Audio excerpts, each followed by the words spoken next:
spread a little aloha around the world. At breakfast with Bob.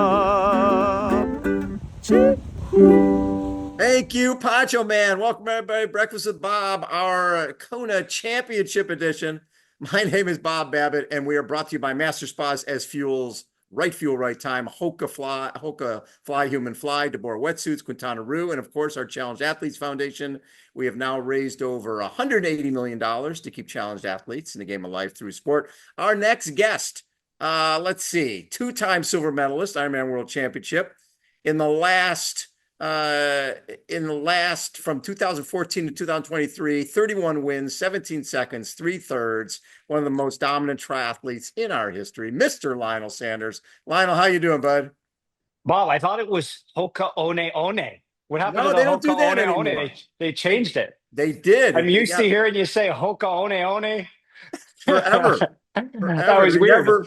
It's a new logo. It's a new logo for them. All right. Yeah, I never knew what the one one meant, so I think they finally Yeah. realized that nobody Nobody knew understood what it. it meant. So get the hell out of it. First of all, I love the shirt. Is that a Hey, new thanks. standards Yeah, no, release? this is this is a pretty old shirt actually. Didn't you release this like 5, 6 years ago, Talbot?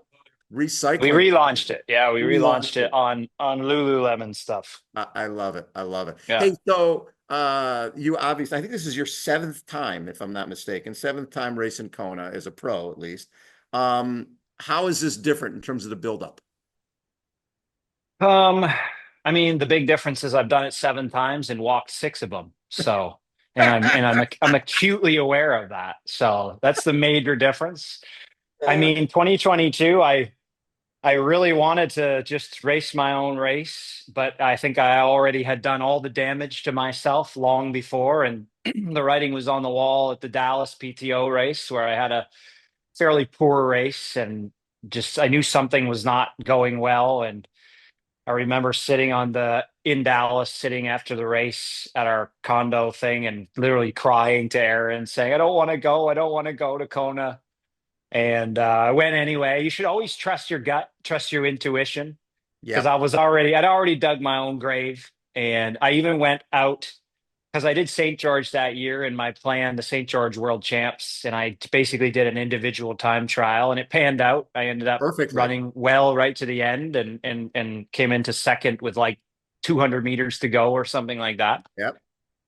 And it just shows to me anyway that like you can do the same thing, but as conditions change, and if you're not aware of how those changes affect you, you can keep doing the same thing and literally have like a completely different result. So training is very dynamic, and that's what we did. I kept doing more of the same thing, but it was 100 plus degrees in Tucson, and everything was moving actually in a totally different direction. And I dug my own grave, and then came here to Kona, and I wanted to do an individual time trial. I had similar attitude to that I have now, but with certainty, I was in a much different system, and came out of the water with Worf and Skipper and a few other good guys, and let them go like I did in St. George. And the major difference was this time they never came back. and then I was like, you can run as slow as you want, just don't walk. Let's just not walk. That's the only goal here. Walking by 10 miles is like the earliest I'd ever walked in Kona. And it was just like, I remember running down into the energy lab, and Talbot was taking pictures out there. And I remember saying to him, I said, soak it in, pal. You will never see me come here ever again. Here I am. And I'm Have looking you, forward to well, in it. getting here early and being able to spend time on the Queen K Highway. And I just remember when Mark Allen first came over there, he had so many tough years there, and he just never got comfortable with the island. It took him really until the 89 race to get comfortable with the island and feel like he was part of it. Do you feel by being there earlier, you're feeling more at home there? I would say the longer I do it, the more I agree with the Norwegian guys, and that nothing in this game is by chance. It's all True. very predictable. The reason why those guys come into the races so confident is because they know themselves so well. They know the body. They know how environments affect the body. They know how energy systems change with different environments. It's all very calculated. and they know their capacity, and they know for the most part, they're able to assess decently well the other guys' capacities. And they're like, oh, well, most of these guys have no chance. So, Right. so there's a certain confidence that comes. And so the longer I do it, the more I understand when I've been good, when I've done well, the inputs to that, and I'm understanding when I also did bad and the inputs to that, and there's clear inputs to both sides of that. And um, one of my mantras right now is that Christian Blumenfeld wasn't built in a day, and that's a decade plus 10 worth years. Yeah. of Yep. really good training, really good scientifically founded, listening to your body, of course, pushing the human limit, but listening to the body and not being afraid to ease back when you need to and run easy or bike easy when you need to, not training out of insecurity. It's a decade of that. And, I've put in periods where I trained like that, and just so happened that those coincided with really good races.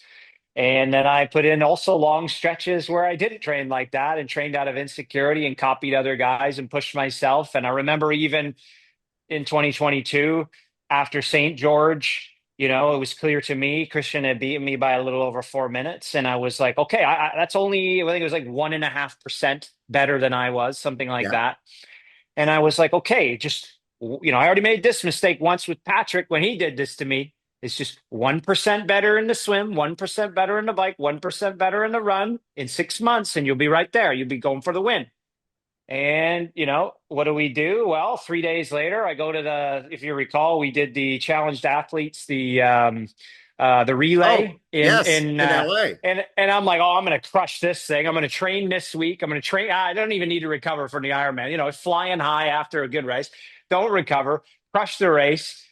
Rode it as really hard individual time trial, and got back to training. Went to altitude. Tried all these new things. Like did nothing that I said I did. And trained in the Tucson heat. Colin comes down. I met Colin Chartier. He comes down. We start training in the Tucson heat. We tell McCall, who was our coach at the time, who's Gustav's brother, we're like, he's aware of the sessions that Christian and Gustav are doing. We're like, we want to do all the ones that they fail on. Those are the ones we want. And like just complete stupidity. You know what I mean? It was just dumb. We just dug my own grave, And so anyways, this time round, I don't want to dig my own grave. And I think I will just do an individual time trial like St. George. The difference is I think I don't think, I know I am Yep. much better prepared to do an individual time trial. We can do the race tomorrow. Well, give me 3 days rest because I did do my long run today. But we can do the race in 3 days, and you can just, do the gun. I'll be by myself. I'll do the whole swim, do the whole bike, do the whole run. And I know I can do a lot better than I did doing that than I did in 2022. You know what I mean? So, and I think I learned a lot. To be honest with you, I learned a lot in working with McCall and chatting with the Norwegians and about the scientific basis of training and taking a lot of. I mean, of course, it's a very very personalized thing. Still, everyone's unique, everyone's different. How you respond to training is different, but you can definitely monitor that stuff a lot better and take a lot of the guesswork out. And I think now that I understand that fully and I'm not insecure, I think that it's not going to be this season, but I think in 1 or 2 seasons, I'm confident that I will at least get what I'm looking for, which is to find my potential. The door may be shut on winning a world title for me, but I can certainly find out what my full potential is, which I don't believe I've realized No. at neither the 70.3 or the Ironman distance. But I think in 2 years' time, I can. So, like we said, when you did St. George and you got second, you did, to me, you had the perfect race because you never seemed rushed. When the guys took off on the bike, you never felt like I need to be part of that. When you got done with the bike, you put running shorts on. I mean, you were totally in your own space, Yeah. totally confident, and ran your way past Braden and ran past a bunch of people, but ran past Braden at the end and got second place. And it just seemed like you were in such a good place. What did you take away from training with Gustav's brother that now you still make use of? The fascinating part about that entire thing was I was using the Norwegian method Right. to realize that result. And so one of the sayings that Gustav uses is lactate don't lie. And so I used lactate to guide my training into that race, and I raced really well. I was strong enough to do an individual time trial. I didn't take part in any dynamics whatsoever. I guess I drafted in the swim. I was in a swim pack. Other than that, I Yeah. did the rest of the race by myself, completely by myself, my own pacing, blah, blah, blah. And so the principles worked to get me, strong enough to be able to do that, and also metabolically efficient enough that I was able to run the final 5K, well, probably 2 or 3 minutes quicker than Braden did, because Yep. that's where I took most of the time back. So metabolically, I was really fit. But here's kind of the interesting thing is we didn't really change anything. We kept the pacing and stuff very similar, but I was doing it first at altitude, which I have no experience with. And then I came back down after I was like, I don't know if the altitude's a good idea. I came back down to Tucson. And so now I'm training in the heat, and the lactate's through the roof every session. And Colin and I would reason with McCall and say, oh, it's because it's hot. It's because it's so hot. It's not the same. All right, we need higher zones. You need to let our zones go higher now. It's not the same. Well, no, lactate don't lie. It's because it's anaerobic. It's because you are pushing your system in a more anaerobic direction, becoming less metabolically efficient. And so that's why literally it was telling me everything I needed. The writing was completely on the wall. We just refused to listen. And we could have accounted for the added stress of heat and trained more properly. And that is literally the beauty of a more scientific method approach to training. But we did it. We did old school and measured our old school training where we don't listen with lactate meters and heart rate monitors. And we're like, that stuff's stupid now, right? And then I'm walking at mile 10. Literally, I pushed myself into the worst system in the same year. I'm in maybe the best system for Ironman I'd ever been in, and the worst system in the same year. And that is, to me, just tells me everything I need to know about training, about the scientific approach to training, that it's all very, this stuff is starting to be well understood by certain groups of people. And that's why you're seeing performances go up in many different sports, I believe. So are you coaching yourself now, or are you just? Yeah.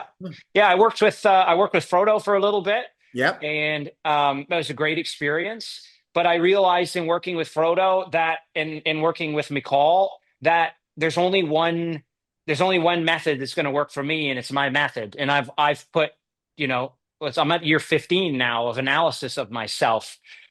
And, I learned a lot working with Frodo. I learned a lot with McCall, but I know the method. Like I know what to do for myself, Of course, there's always risk.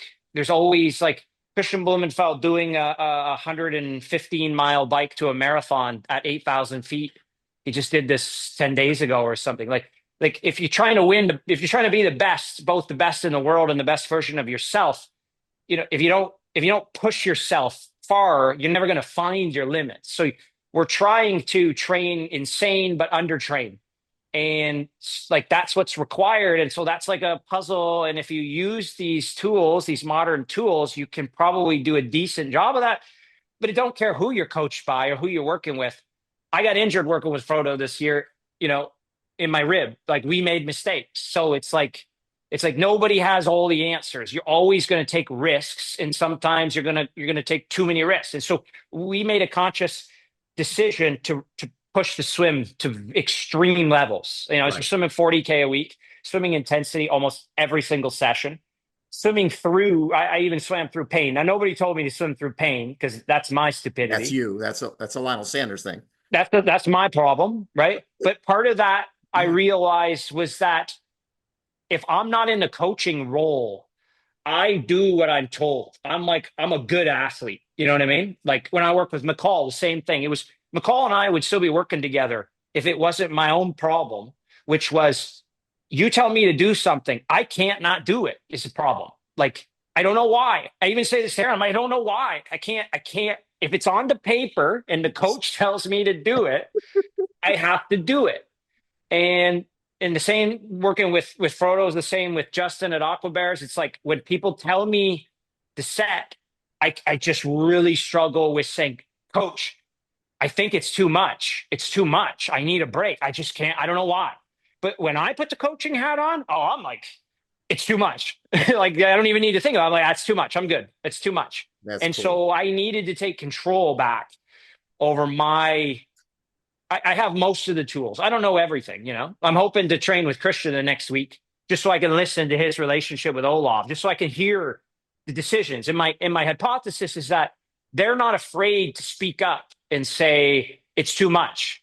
I need to dial back. I need a rest day today, right? I think there's an advantage when you're the best in the world in that you don't care about what anyone else is doing and you believe in yourself and your system.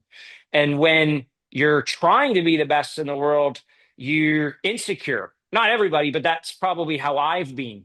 Yep. So another piece of that puzzle, I believe, is I don't care about also being the best in the world either. Like that's cool. The only way you'll ever reach your full potential is by, as we just said, listening to yourself, doing what's right on today, taking an easy day if you have to. I was supposed to do my long run yesterday.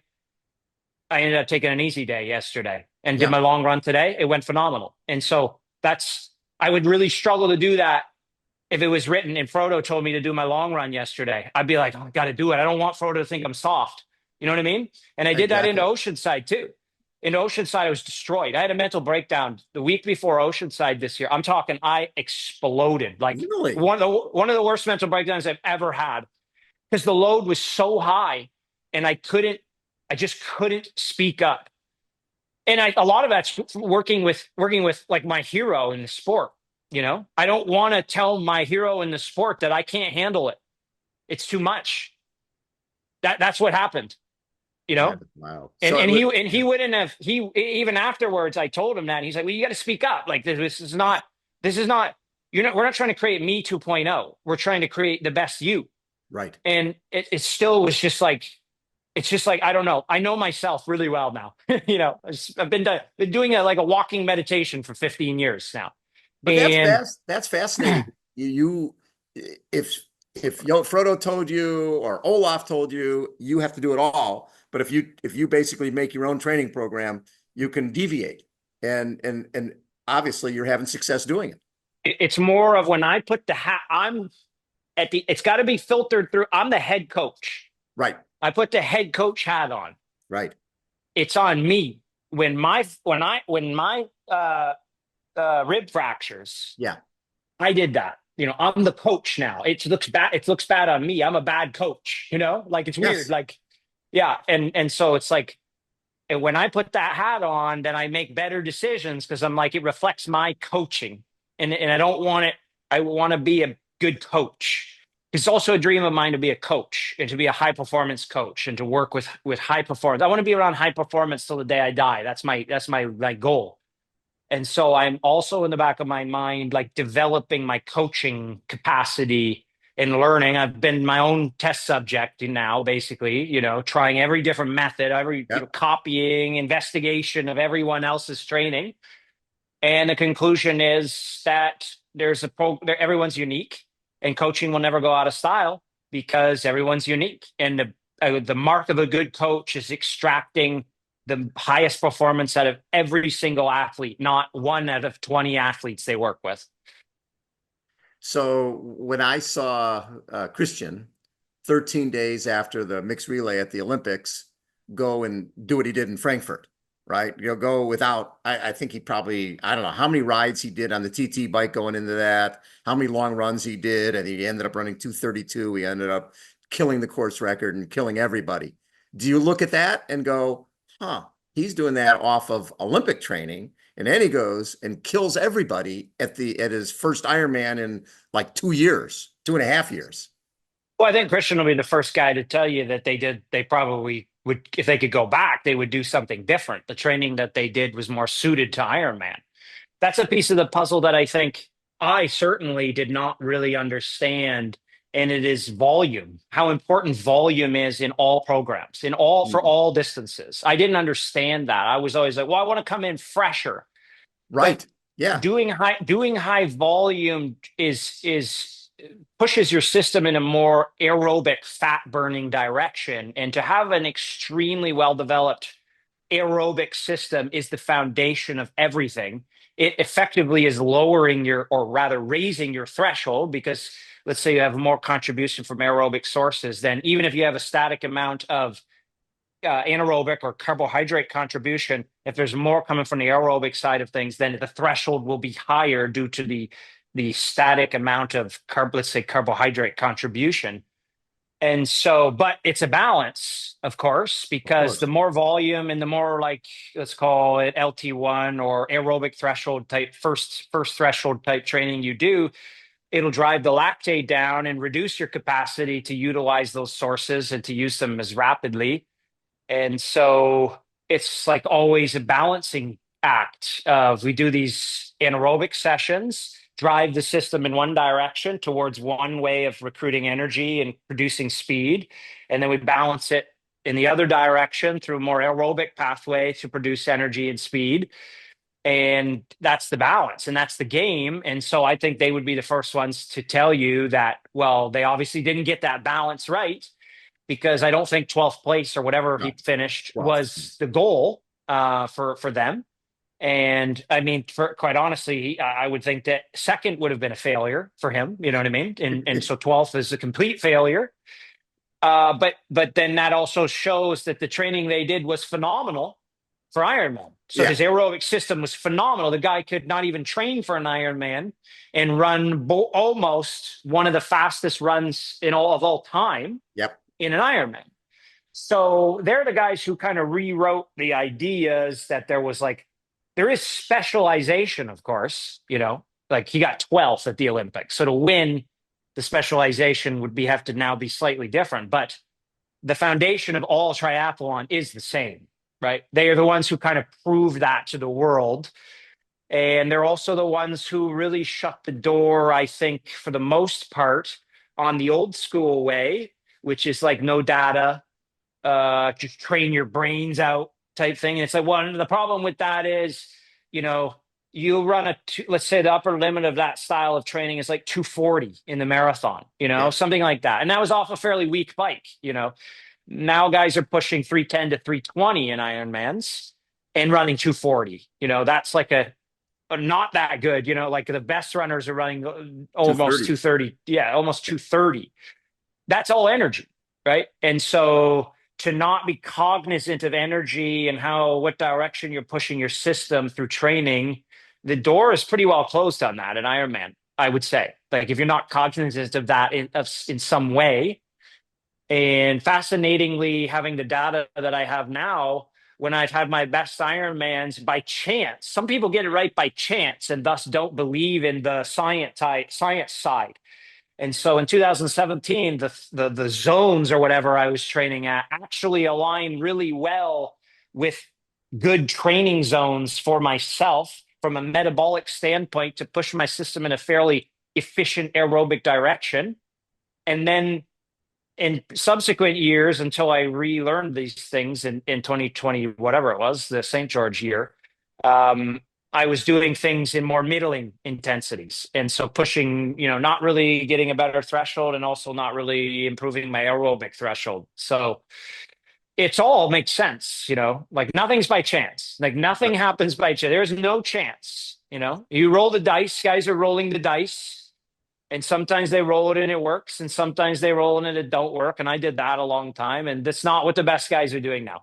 There's no dice roll going on here. No. And it's funny because when I'm, just setting up interviews with folks and looking at results, this whole era of athletes is swimming, they're swimming in the 46, 47. They're going to Frankfurt, they're swimming 46, 47. They're riding 403, 404, and they're running in the 230s. And it's like, I mean, there's of course another piece to this puzzle too, which is the era of born triathletes is here, right? That's another piece of the puzzle. That's a great point, if little Levi wants to be a triathlete, if he's 4 or whatever, and he's like, oh, Dad, I want to get into that. Yeah. Of course, I'm going to know how to direct him to be, fix a lot of the problems that, like, this is another thing I've learned just through data, that I'm losing 5 minutes to Laidlow in the water at a less efficient metabolic load. Right. So it's a double negative. Yes. not only is he putting 5 minutes into you, but he's conserving glycogen doing it. And it's like, why would you think that you're going to be able to beat someone that's old school? Like, that's not, like, these guys aren't old school, with this huge glaring weakness like that, and to do it inefficiently too. At the very least, and McCall told me this, and I agree. I didn't really understand what he meant then, but I get it now. He's like, at the very least, let's get you metabolically the same. Maybe you will lose 5 minutes still in the water, but at least make it apples to apples so that you both burn the same amount of muscle glycogen where you don't really eat anything in the swim. So it's coming purely from your muscles for the most part. At least come out of the water 5 minutes down and having the same amount of muscle glycogen left so that it looks in the later stages of the race apples to apples. And there's a whole way to train to get to that point. And, if you're not doing at least a little bit of analysis, you're never going to get there. But you're right, because all these guys are coming in. They're 23, they're 24 years old. They've been doing the sport since they were high school. I mean, Laidlow, I would say, has more experience. He's probably, what is he, 24, 25, something like that? Yeah. I would estimate he has more experience than I do at 24 or 25, because he probably started at 4 or 5, swimming and stuff, doing these types of sports with a triathlon sort of centric, direction. And I began at, I believe it was 21 or 22. And so that gives me 15 years, and it would give him 19 or 20 years. So it's weird to think about, but that's the era that we're in, that guys are 20 and they have 14, 15 years of higher level experience than myself, because the reality is, they're doing junior programs and stuff where you're learning such great skill sets. You're learning to swim excellent. You're learning all of the techniques, like when your brain is so malleable and able to, just absorb stuff so much better. And I clearly have no talent in swimming. So, unfortunately, that's not gonna, I don't cry about it. Well, I'm not going to cry about it, because the reason, I was able to do, for instance, the Indian Wells. I did a relay bike. I took an off season or whatever. I rode 5 hours a week for literally 2 months, 5 hours. And I did the Indian Wells relay on the bike, and I rode 157 and pushed 367 watts off 5 hours of training a week. The reason I can do that is the same reason why I can't swim very well. You know what I mean? Talent or no talent. So it's like, you can't, that's the foundation of sport. You can't get mad about it. No, it's just the way it is. So, try and make it metabolically the same. That's the advice I give to guys who don't have much swim talent. So this been an interesting couple of years. Sebastian Kienle retires, Jan Frodeno retires. These are folks who those were your guys. Those are the guys you wanted to race against all the time. Has that been tough for you to be motivated and inspired, even though these guys are gone? Well, I'm one of the last ones left now, Bob, of my, can you believe how fast, it happens quick. You know what I just read? I was going through the results. All of a sudden. I was reading the results from 2017. Patrick wins, you're second, McNamee's third, Sebastian's fourth, James Panama, Terenzo Bizzoni, Andy Potts, Patrick Nelson, Ben Hoffman, Boris Stein. Retired. 3. So, yeah, you got Lang. Top Lang's 3. Lang's the only one. Worf still around. Lang and Worf. Yeah, kind of that McNamee, era of McNamee. Yeah. I just see him. He's swimming at the same pool as I'm swimming. Right. But I mean, it's a privilege to still be doing it. Yes. I'm not going to kid myself. Like, could the peak be behind me? Of course it could. Of course it could. I don't think it is. I know it's not, actually. I wouldn't even say I don't think it is. I know it's not. Just from data and analysis, I have a much better understanding that it's not. And I always remind myself that Jan won Kona at 39. So yes, you can have and he considers that to be his peak Ironman performance. So you can have your peak still. I'm 36. What's that mean? What does that mean? It doesn't mean anything. What does my peak mean? It doesn't mean anything. But other than to me, it means something. And so I'm after that. Is it not motivated? I would say I'm more motivated and having more fun than ever because my perspective is so much better now than it was then. Then it was like yawn was I gotta beat yawn, I want to beat yawn, blah blah. It was like weirdly, it was a weird, fascination or whatever for me. And it's not healthy. I mean, I think that drove me my infatuation, not fascination, infatuation. Even Lang, when he beat me in 2017, I kind of went down the diet thing. Like I want to lose weight and stuff. I got a little bit I got to run insecure and faster. stuff. Yeah, yeah, yeah. Yeah. And it's like, well, that's not why you didn't run fast. I promise you, that's not why you didn't run fast. There's a lot more reasons why. Like, it's got nothing to do with your weight. Promise you that. Ask Christian. I mean, he weighs more than I do. He ran faster than Lang's ever run in Kona in his first try. Right.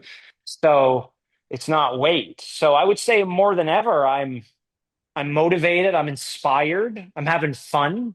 I don't feel any pressure because, well, I worked hard to get where I'm at. I've got great sponsors and stuff, and they believe in me. And so now it's just if my career is done, it's been a great career. It's icing on the Phenomenal. cake now. I'm just icing the cake now, having fun, meeting great people. You know, I'm excited to train. The Norwegians will be staying right around here. I'm excited to do some training with them the next week and a half. And I'm not going to do anything stupid. I even have the confidence now to go do a session with Christian, and he'll drop me and he'll do more than me. And I'm like, it's all good. That's you. You're you. You're great. You're the best. It's all good. I'm me. I'm trying to Yeah. do my best. And it's taken me over a decade to get to that point and to not care. And I will get the best out of myself with this perspective. I have absolute certainty of that. So it's interesting. We've been grabbing sound bites from past interviews. It's been really fun. And just the interview from 2017 before your great race there, you were just like you are now. You were relaxed. You just seemed to be in such a great head place leading into that race. And it's wonderful to see where you're at now too, because it's sort of like you're playing with house money a little bit.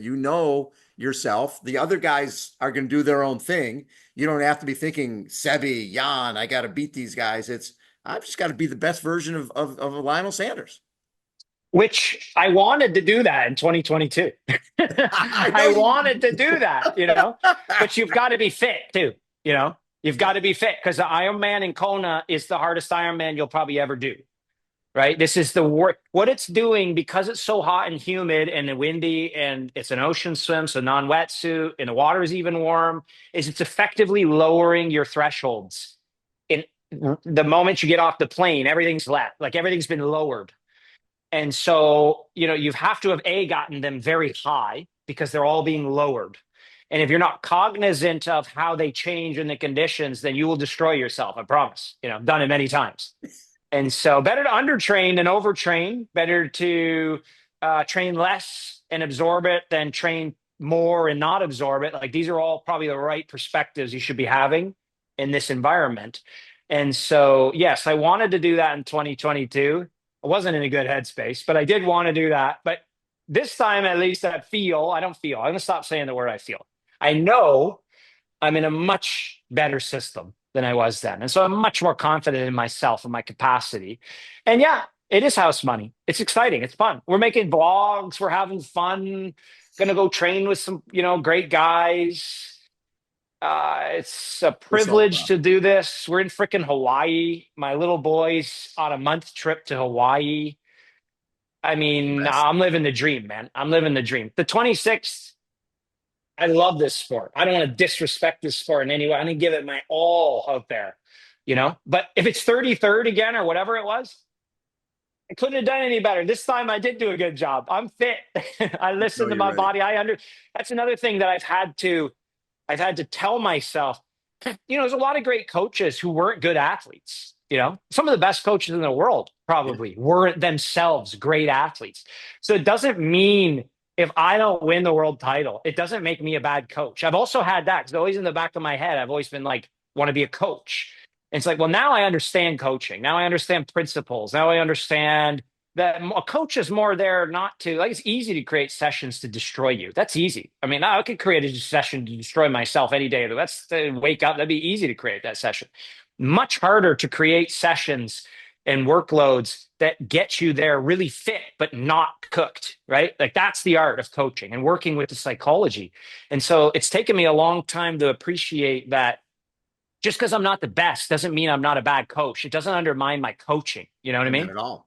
Yeah. And so that gives me confidence now as well to kind of just go out there and, hey, if I'm 33rd, I'm 33rd, man. It don't make me a bad coach. Like I understand the principles. I'm following when I'm not doing the principles and I get 33rd, that makes me a bad coach. Well, If I'm the coach. If I'm the coach. the heat and the wind and all that make a huge difference in Kona, but it's also just nobody's going there going, hey, I'm training through this for Arizona. I'm training through this for Florida. You got the best people in the world who are there for one reason, and that's to be, top 5 in the Yeah. on the podium or to win the race. Placing is, yeah, you shouldn't even use placing. But for me, running a 3:14 marathon here, that's not my, I know that that's not my capacity. You know what I No. mean? And so running it, it's not, I didn't run a 3:14. I ran 10 miles and then I kind of walk jogged 16 more miles. I know I got more than that in me. How much more? My best is 2:52 here in Yes. 17. So I mean, that's more in line with my capacity, but I had the urge to walk coming up onto or up Palani. I just was in the lead. And so I pushed myself to like brain damage levels, how far I pushed myself, dragging my leg across the ground and stuff. Like it was like, I've never pushed myself so far in my life. I probably never will be able to again. I've got like a defense mechanism in place, probably. But yeah, yeah, you'll know it. You'll know if you had if you're at your capacity. I think you'll know that when you're nearing your capacity. And that's what So I'm after. did you guys get to have a little shark sighting while you guys were swimming? Yeah, we did yesterday. I don't know enough about the ocean to even be afraid, to be honest with you. Like Yeah. I'm out there and I'm swimming and Caden literally is like several times panics and turns around and starts swimming away. I just keep swimming, swimming. They're like, did you see the sharks? Did you see the barracuda? I was like, yeah, I saw them. Yeah. And then the one time Caden literally we're on our final lap 10, and we're swimming. I'm on his feet. And I guess he told me there's a barracuda just under the water directly in front of him. And he knows I'm on his feet. And this guy veers off to the right and I keep going directly into the barracuda. So, but I don't know anything about a barracuda. So I guess they're aggressive, they're territorial, and they might bite you, I guess. So it was cool. The sharks are absolutely beautiful. So cool. There's all a school of fish, Yep. like amazing experience. But I wasn't afraid. No, if I'm being honest with you, I wasn't afraid because I don't know enough if I should or shouldn't be afraid. I guess the reef sharks, so they're not to be afraid of. But the barracuda, I guess, could be a problem. We do a aquathon here for our tri club, and we swim at La Jolla Shores. And there's these sand sharks. I mean, it's like a miniature great white, and you see them. Wow. Yeah, you see them, and it's like you keep thinking to yourself, they don't attack people, but you keep thinking they're a shark. At some point, they might get together and go, we need a little street cred here. You'll be We the gotta take somebody out. first. You'll be the first ever documented sand shark attack. By 10 mini sand sharks. That's right. Yeah, it's a lot easier when you're with people. If I was by myself, I would have absolutely had a panic attack because I would have the sharks look like sharks you would think would bite you. Yes. So I would have had a panic attack. But with people, I wasn't afraid. But So I cool. mean, just a beautiful experience. You can't swim in the ocean and be like, oh, I got bit by a shark. Like you're taking when you're out in the ocean, you're out in the Wild West there. Like you might get bit by a shark. It's part of the game. We're visiting. They live there. we are visiting. Yeah. Uh-huh. I love it. Lionel, thank you so much for taking so Yeah. much. Thanks, Bob. You know what? I learn a ton every time we chat. I think I'm just going to call you Coach Lionel from now on because I appreciate that, Bob. Don't I listen to anything I have to say because I'll say something totally different tomorrow. So That's every what I single like day I about say it. something. Yeah, it's a That's- totally different thing I'll say tomorrow. Don't Well, I worry. learned something today, and then I'll learn something again tomorrow. It'll be great. Lionel, it'll be Uh, great to catch you guys in Kona. Enjoy the Thanks, rest of Bob. your time there. We'll see you next week. Yeah, cheers, man. Yeah, we'll see you. Have a Lionel great day. Sanders has been our guest. Breakfast with Bob, Kona edition. Thanks, everybody, for tuning in. We'll catch you next time. See ya.